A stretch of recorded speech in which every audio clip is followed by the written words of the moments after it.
Terrific to see a few faces on screen. Please feel free to put your cameras on and your mics off for the start of today's session.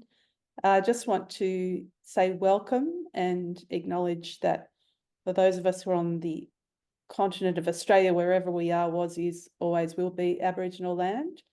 Pay my respects to the Wurundjeri people of the Kulin Nation, on whose lands I am and we work, and acknowledge that sovereignty has never been ceded. Please feel free to put in the chat what country you're on and also what time zone you're in, because I know that a couple of people have registered from across the world to come to today's session, although hopefully they're operating on the premise that this might be recorded and they're still in bed. For those of you who I don't know, my name is Jo Barrackett. I'm the Director of Melbourne Social Equity Institute and the co-founder of Seedkit.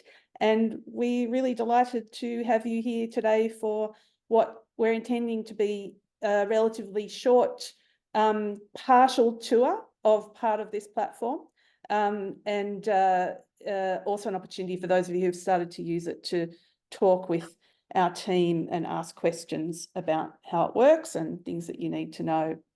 For those of you who don't know much about Seedkit, I'm not going to go into the full background of it. I really encourage you to look at the platform, and also you can watch the video of the launch of the platform if you want details about its background. But I do just want to really quickly acknowledge that Seedkit's build was funded by the Victoria government, while we go through the valley of death, which I understand is a term that happens for tech startups, we've got generous support from Lord Mayor's Charitable Foundation and also from the University of Melbourne.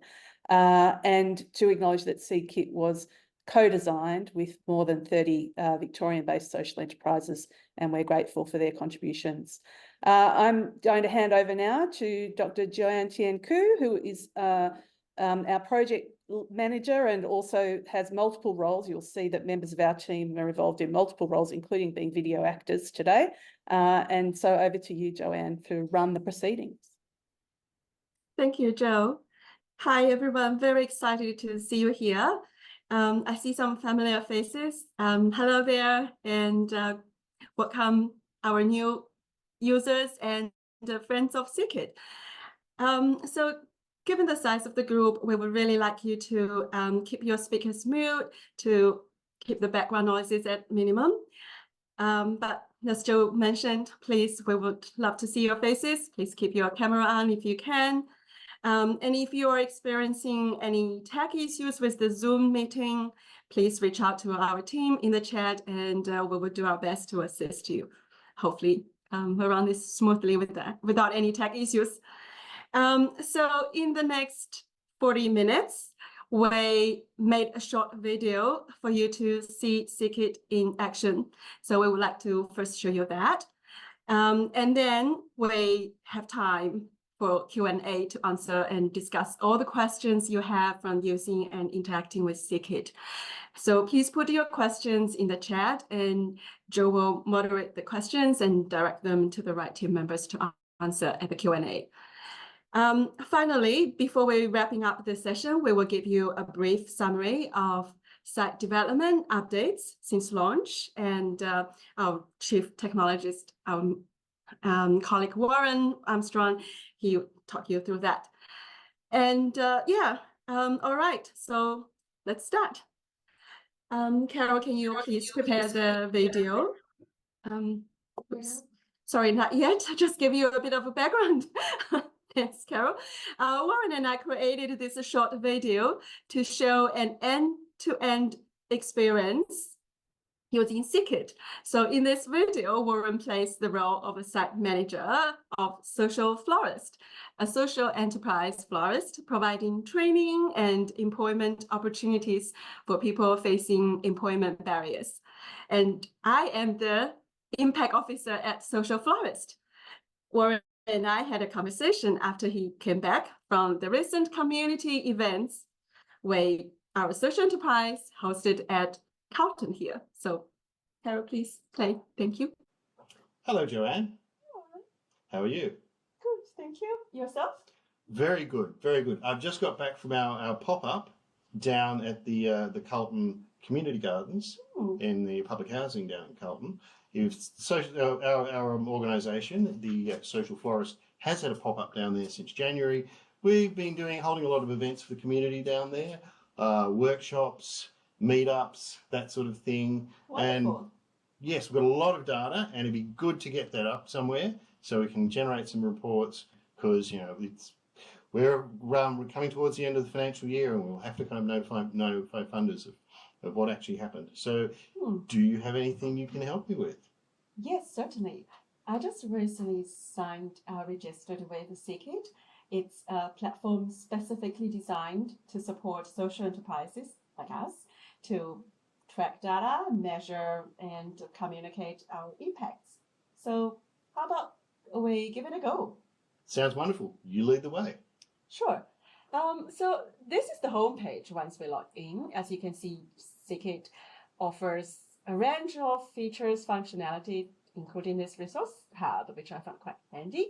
So we can start from creating our project. Good. Right.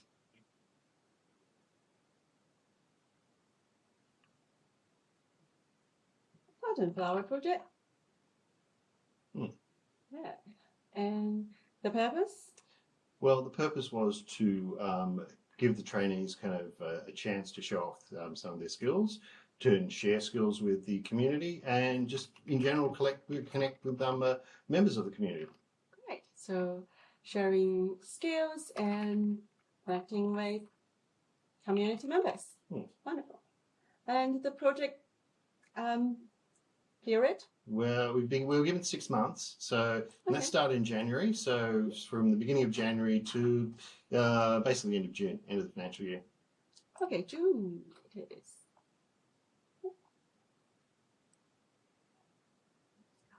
Where the owner, I guess, founder, manager, and potentially partnering partnering with other organisations, sort of thing. Obviously, the council was involved in this. We had to get their approval. Wonderful. Yes, I just we can set up our project on Seedkit. Great. Yes. And next, we can go into the Seedkit library and select and create our indicators. I think community connections and place-based Yes, development. there are quite a few different things, and I think the most relevant to us to this project would be community connections, place-based development. Yeah, we don't have to tick all of the outcome risks. We just choose the one that's most relevant to our project. I would say participants have positive social connections and relationships. Yes, that just certainly did come out of that sort of thing. Yes. Great. I'm glad they have it in the library. So here we can select different types of indicators, inputs, outputs, and outcomes. And it's really good that we can just hover over the information bubble, and it gives us the definition and helps us remember how to differentiate different types of indicators. Very helpful. Yeah, so outputs, the number of events, I guess, and also number of participants. It's relevant. And the outcomes, number of people who feel supported. Yes, very good. Yeah, probably we don't need to calculate the percentage here. No. What about volunteers? Yes, that's probably good. We did have a few volunteers who turned up regularly. Wonderful people. So yes, we definitely should track that. Yes, and well, I mean, like volunteering is a way to participate in the support community activities. So in this way, it's also a type of project outputs. I would say. Yeah. Right. Okay. Yeah. The number of volunteers helped at events. Monthly, yes, we like to track that. All right, so now we've set up our indicators. Right, okay. Okay, save and complete. Okay. I see. It's that's useful. It's automatically set them as monthly as well, which is what I was hoping to put in. If I wanted to change that, can I though? Like to quarterly or annually, say?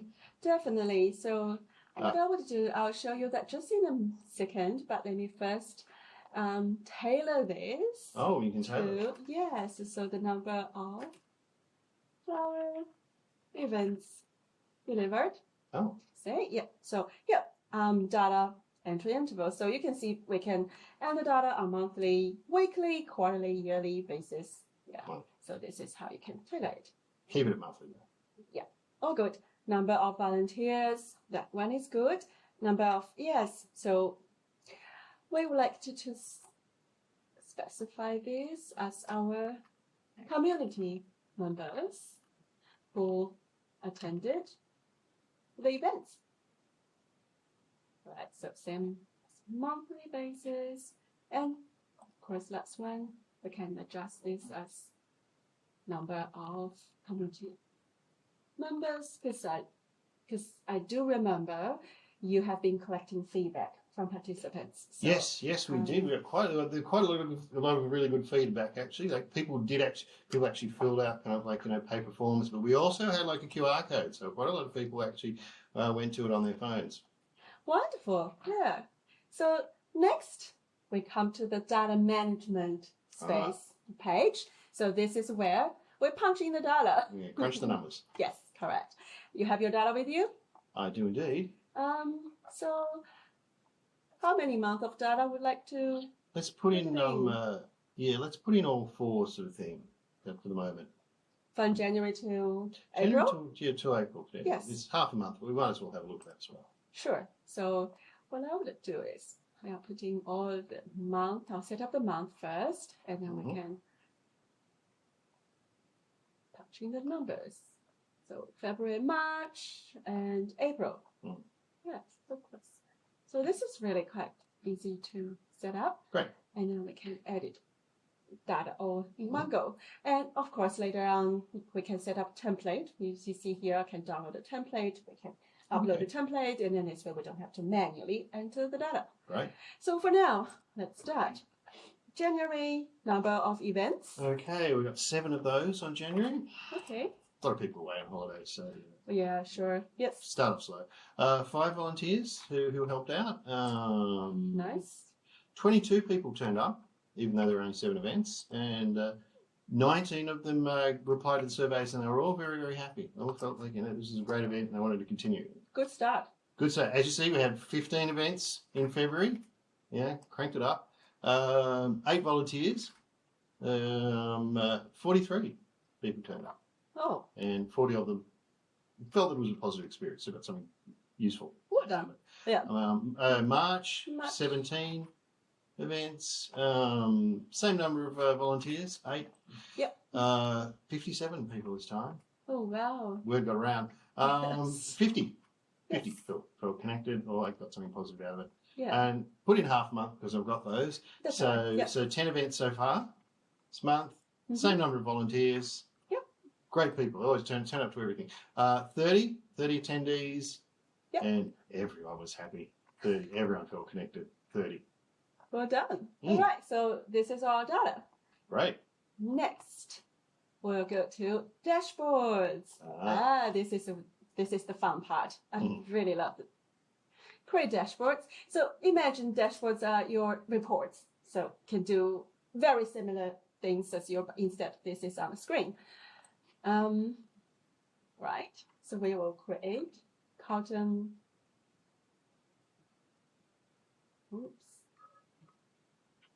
Report.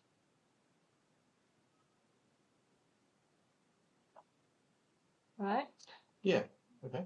I'll have a chart first, thanks. Yes, sure. Let's have a oops. Oh, sorry. Click too fast. Chart. Graph. Yeah, just do it for the first 3 months. So let's do January till the end of March. Sure. So January to March bar chart. And you know what? We can do a chart first, and then we can have a table next to it. Oh, okay. Yeah, so this way Why we not? can we can display and demonstrate all the data we wanted to All on see. the one page, Yes, exactly. On one screen. on one screen. Yes. I can print it out, can I? Yes, of course. Oh, great. Same Yes. paper. Put it Oh all- yeah. I'll show you. Yeah. So for the chart, what we wanted to display, of course, I think number of people attended and number of volunteers helped. And I would also like to demonstrate number of people who feel socially connected. That's an outcome. Right, so we have 3 data sets here, and we'll set up the chart type. So I would like to see these 2 in bar chart, and the last one in a line. Oh, there we go. lovely. Yes, and That's as you great. see, yes, we can easily see the number for each chart, each data point, and then we can see from January, February, all the way till March, the attendance, and yeah, people feel. Very so. That seems very straightforward. Oh, okay, you like it? And next, I'll show you how to create a table. Just right next to the chart we have. Great. Yes, and all the data. I think this time we wanted to show number of members, events, and volunteers from beginning of January. From January to March. Yes, the end of March. Yes, of course, because April still. We're still in April. Yep. Oh, I think you need to select tables, right? Oops. Thank you. Yes, fill up all the fields, and we want to see a total column as well. So next, save. Oh, here we go. Yeah, so we have a chart and a table with all the information we would like to see all at one place, on one screen. And here we can use, we can set it up for story mode. Yeah, and drag it. And this is where we can, put in your reports, your descriptions, your comments, etc. So there you go. That's so this, wonderful. Yeah, so this is your our report. Okay, so we can click on export, and that will allow us to export as a report, and we can share it by email, by tablets. Video. Yes. Wonderful. Well, thank you very much. That seems like a wonderful tool, and that will certainly help me out. Great. Thank you.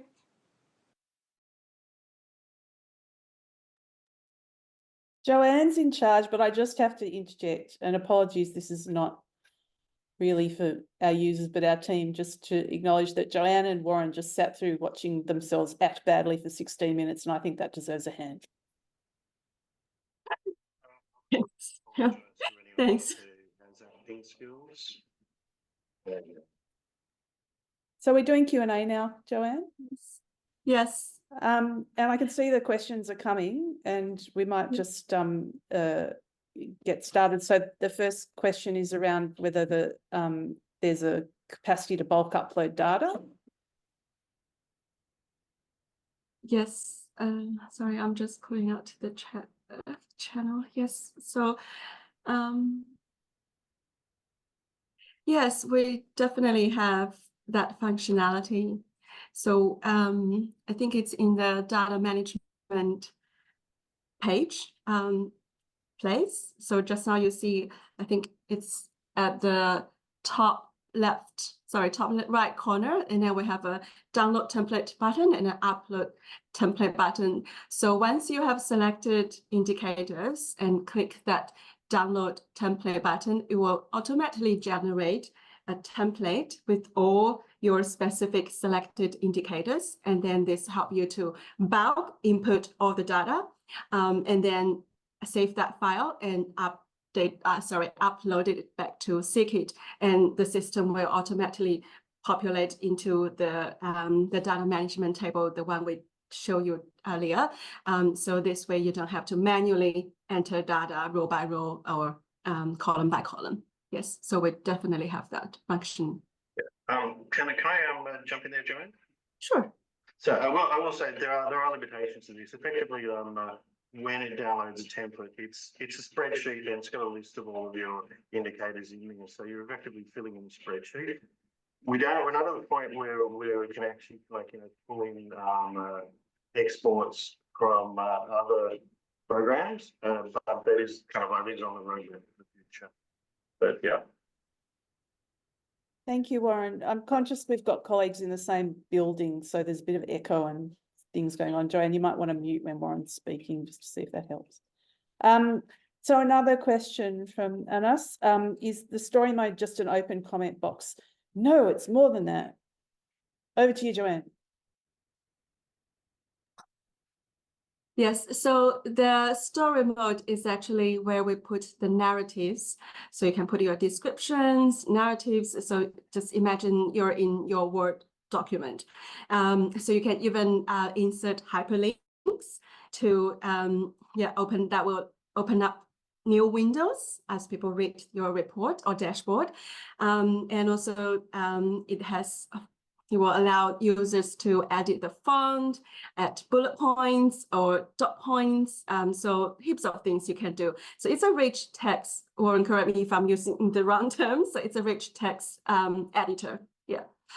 No, that's correct. It's so you basically have like a series of buttons at the top where it's kind of like, I want like a bullet list or a numbered list sort of thing. I'll just bold and change like the font size. So it can like normal font size and a series of sizes for heading. So yeah, it's a stripped down version of what you would get if you were using say a Word document. Can't be thinking we're hopefully at some point we'll be able to put images in there, but that's not as yet. That's on the road. Warren, I am conscious your sound's not great, so I'm not sure what's driving that. Given that you're the developer, I'll leave that for you to work out. I'm not a Zoom developer, unfortunately.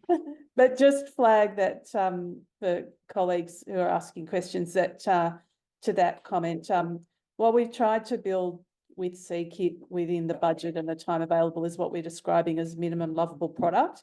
It's terrific to get your questions and also to get your feedback as users because, subject to further investment and uptake, one needs to come before the other. We'll continue to build out based on the sorts of things that you need. And the co-design that underpinned the original build, we've already got a pretty big wish list. I think Warren's going to speak to a little bit of that just towards the end of this session. I will move on. I'm just going to go, Debbie, I know you're next in the questions, so I'm just going to go to Corey quickly and then come back to you. So what chart visualizations are available in the visualization section? Joanne? You're on mute. Sorry. So at this stage in our current version, we provide chart. So I think different options. You can create bar charts, line charts, and also combined chart, which means you can create, like I just demonstrated, a combined chart having bars and lines, and that also support us to add a secondary y-axis if your data sets have different scales. So that's what we're offering at the moment. Yeah. Thanks, Joanne. And just to add to that, we've tried to add some basic good science so you can't overlay charts that actually don't work together in terms of data visualization. Yes, there's always more opportunities, more to do. Sorry, just to add to that, and also table, obviously, table is also a type of chart visualization. So you can set up simple tables and with functions to display summaries or totals for the rows and columns. Thanks, Joanne. So Debbie's question, for those who can't read the chat, is if you're trying to measure social impact in dollars, for example, using the Australian Social Value Bank measures, how would you integrate with that with Seedkit? At the moment, you would need to do that manually, Debbie.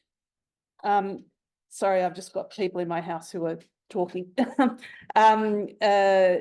We're really conscious of the need for interoperability and also for this to meet the needs of users. That said, we're also researchers and we are interested in methodological integrity. So we're at this stage not seeking to integrate Seedkit with other tools out there that monetize social value.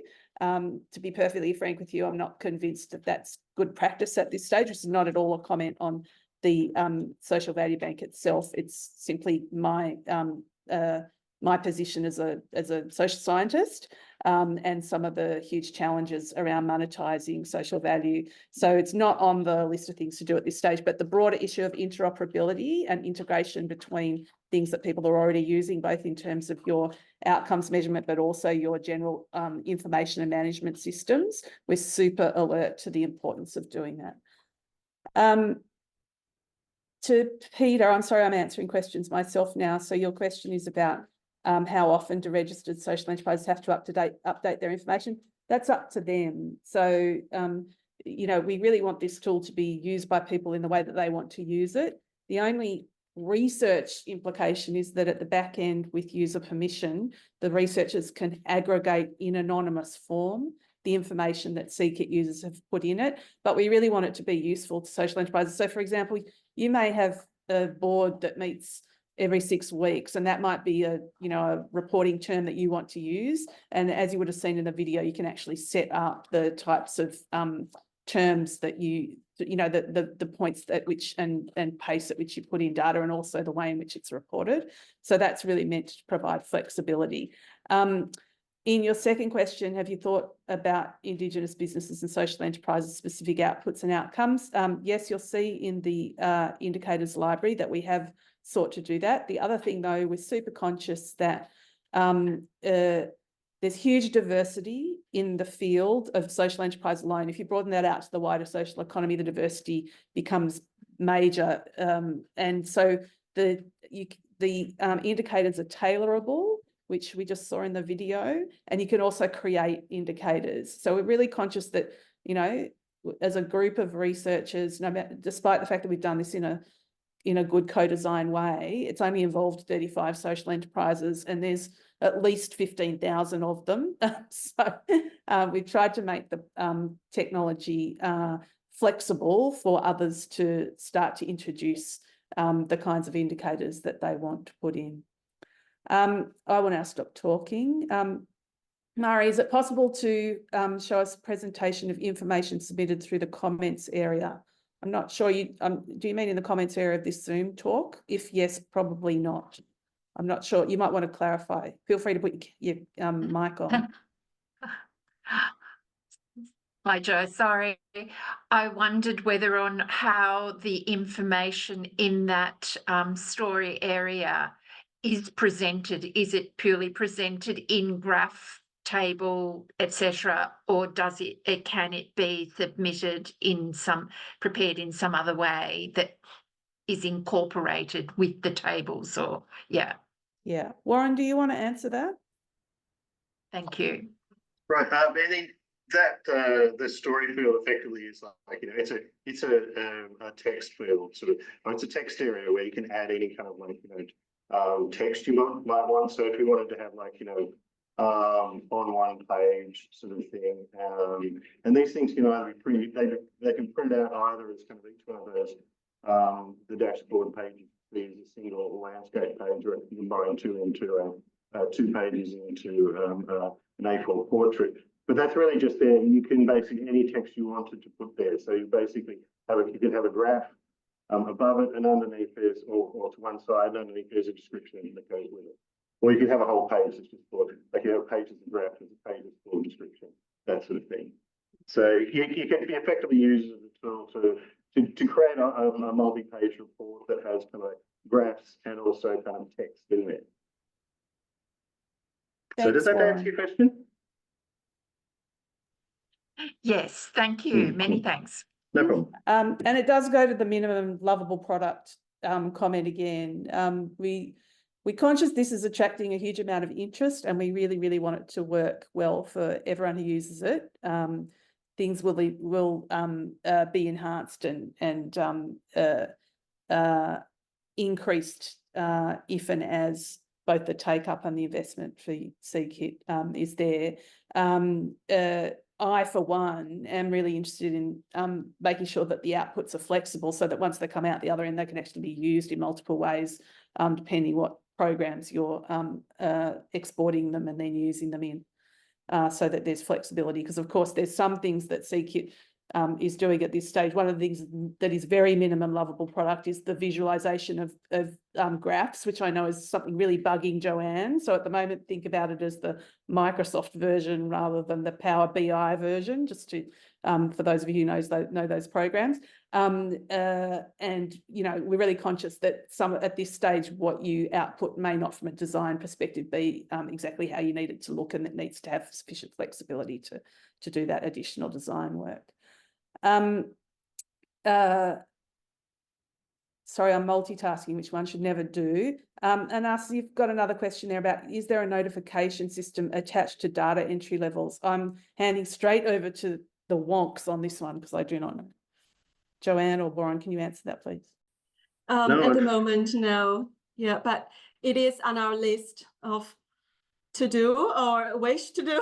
Because we heard that from our co-design group that would be good to have notifications, automated notifications sent from the system, like to alert people it's time to put this much data, or you set up quarterly and it's time to put in data, etc. But unfortunately, we don't have resources to develop that. Yes, but we're aware of it. Yeah. Yeah, I'd be interested if you had any ideas about how you would like me notified. I'd be very interested to hear that, to be honest with you. I'm quite happy if people suggest things as well, actually, as we go along. Warren loves suggestions. Then he tells everyone that it can all be done, and then we have to manage his workflow so that he doesn't freak out. But I don't tell them when it can be done. No, indeed. Can bulk uploads be used for non-numeric data? Do you mean for qualitative inputs? I'm not 100% sure what that question's in relation to. And us, do you want to put your mic on and explain? Yeah, exactly that. Just qualitative inputs. So say we have like responses come in on a survey that we design. Can we bulk upload that and then have that reflected like in the story mode section, for example? Mm. What do you think, Warren and Joanne? They know the tech better than me. I'm not sure that the system's well designed for that at this stage. No, to be honest with you, the actual support of quality data is very kind of rudimentary. At this stage, no, that is actually an interesting idea. So I hadn't actually, that is quite good. So the whole notion of you can import the stuff into kind of like a story section and just select form fill it. Yeah. So can I just? The answer is no, but I really like that. No, but we really like that question. I really like that. So I would like to add that to the roadmap. Go, Joanne. Thank you for the suggestion. Yeah, can I just add to that? So we do. So Seedkit does support and offer the option to create custom indicators, while all the indicators in our library are in the numeric format, but we do and believe qualitative information are important and just as important as the quantitative information. So for indicators, we do have a format to support qualitative information narratives. So if you create indicators and define it as a qualitative type, as narrative type indicator, so I think that will be captured by the function, because the so the template and the upload download template function is designed that way to capture all indicators as it is. But yes, unfortunately, at this stage, we haven't built the link to present the qualitative information through data visualization, except that we have the option to put narratives via a text box or story mode. So, but that's not connected with your existing data or the qualitative data you entered. Yeah. I'll just answer. I mean, it's actually set up to accept string data, data that's in a text format. But yeah, the presentation is kind of like the best at this point in time. That's a very good suggestion, which I personally haven't thought of. I'm not sure anyone you're either using it to have thought of that, but yeah, it's something of an irony. Something of an irony that I'm predominantly, by preference, a qualitative researcher, and we haven't thought about that. Anyway, we need to move on. We're clearly all both interested in the question and grappling with it. So thank you. A question from Debbie: why is this specifically targeted at social enterprises? Is this just as relevant for charities and social service providers? yes and no, Debbie. Absolutely anyone can use Seedkit. You know, you don't have to be a social enterprise to get through the door. You just register and use it. And I think that it's, you know, what we've shown today is just one piece of what is more broadly focused as being a learning platform about outcomes, measurement, communication. So I think in that regard, it can definitely be used, and certainly Indicators Library and the tech that Joanne and Warren showed today can be used. What's different about it, or what is specific to social enterprises, is that, which we didn't show today, is that there's also in the Indicators Library a whole set of indicators around managing our operations, which is to do with the operational performance of the social enterprise, which social enterprises, because they're hybrid businesses that create social value, actually need in one place. That's our conclusion from many years of research, and also what people have said in putting the tool together. So that part of it's probably not as relevant, although of course many not-for-profits themselves, you know, still have to do their own business reporting and so on. So, but just to say that that's the piece to it that we think is quite distinct around social enterprise. And the other thing I would say from past efforts that we've made is that not-for-profits who are predominantly funded by government often have fairly prescriptive outcomes requirements, and are also, as you probably know, reporting into things like DEX and other systems of government. And again, goes to the question of interoperability, and also making sure that the indicators actually meet the needs of the funder. We started with this project from a bottom-up perspective rather than a top-down perspective. It doesn't mean that that can't be solved, and noting that we're, you know, already had very, very preliminary, you know, yes, we're interested in talking conversations with, for example, Info Exchange about this very issue. So we're super keen to see the tech be used in as many ways as possible for public good. But it's at this stage, that's the reason why the focus is on social enterprise. The question on what's the uptake looking like at the moment, Joanne checked just before we came online, 196 registrants on who have 230 social enterprises at this stage. My reflection on that is that's pretty good. We haven't gone out hard with any kind of significant communication strategy at this stage, and the minimum lovable product bug fixing that was required after launch was only, the new release was only launched about 10 days ago. So I think we're looking pretty good. The other thing is we're getting quite a lot of interest from philanthropy, government, and not just government in Australia, but government in 2 other countries. So I think as an idea, at least, there's quite a lot of appetite for this. Whether that idea then manifests into something that really works for people, that's the bit that we, you know, hope and pray, and we'll do our very best to work towards, and want to hear from you as you start to use it. So question for Victoria, do you have a fact sheet about data security?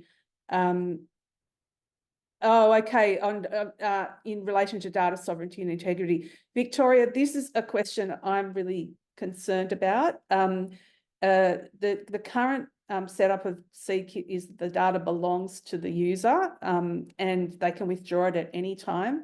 But I'm conscious that that's insufficient in terms of commitments to data sovereignty, particularly for First Nations owned and controlled organisations, and also probably for organisations that are led and owned by people with particular kinds of disability.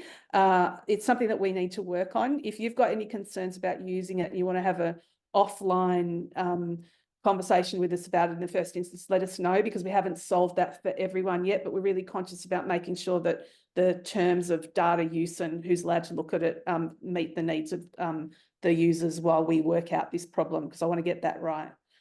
Good, I'm glad you're happy to take me up on it, that's terrific. I think that's all of the questions. There's a thank you and well done there. Thank you, Murray, that's great. I'm conscious of time, and Warren's got something he wants to show you about what's next. I think that's right, isn't it, Joanne? Or are you doing that? I'll shut up. It's all right. Warren will show us just a quick summary of what we have done since launch. Yeah, the updates of the site development. Yeah. Want me to share? Have you got the? Yes. Okay. So obviously we launched back in December. It was kind of like there were It was, I would say, kind of like a very kind of like not very mature product at that point in time. Since Warren, then, your sound's really poor. Can you speak into the mic? Yeah, that's I'm better. speaking. Can you hear me better? Yeah, that's better. I'm going. Yeah, you just my face will be like that. Yeah. So a lot of effort since then has been done in actually going through fixing up all the bugs. We've added we've improved features like the dashboards, the design. We've changed the way you can actually kind of like create like dashboards, so it's a bit more flexible sort of thing. We've also like added the fact that you can actually kind of like output these as like a full set of reports where like you have two, you have either in portrait mode where you have two kind of like pages per page sort of thing, or in landscape mode. Added user management so that you can actually apart from like the user will set up the account, you can create other users who have access to either to like see the data and update it, or just view it without updating it. We started off with an indicators library and like very minimal ability to change it. It's now sort of you can pretty much like add it supports kind of like creating your own custom indicators. So that's all been tightened up. Yeah, so as I said, you've seen kind of like the visualizations we have. Pie charts will be coming soon, and variations on tables. Yeah, I think that's about it at this stage. I think there's a list as long as your arm about like potential new features that are coming up. We haven't got them down into an exact roadmap yet, but that's just give you an idea of what's been happening, where we're at, sort of thing. Yeah, welcome for any feedback. Anything you see, you think, well, this could possibly be done slightly better. I'm more than happy to hear from you. Thank you, Warren. And yes. to Joanne. I don't control Zoom, so sorry about that. That's tech I can't control. Over to Joanne for our information about our next session.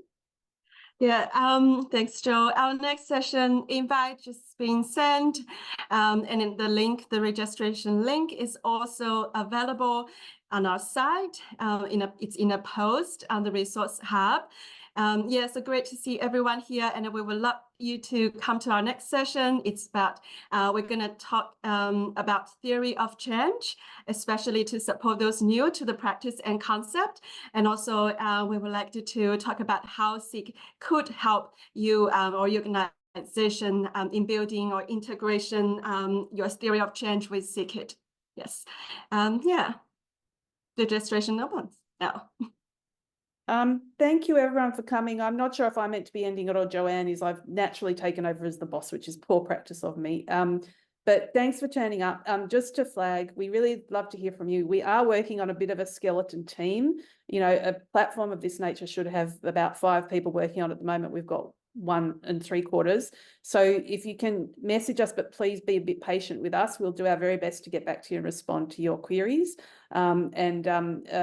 Please let us know if you're finding it useful. That's terrific. If you're not, we need to know so that we can see whether the tech is the problem or whether we need to address the issues of outcomes and impact measurement issues more broadly. Thanks to everyone for being here, and enjoy the rest of your day.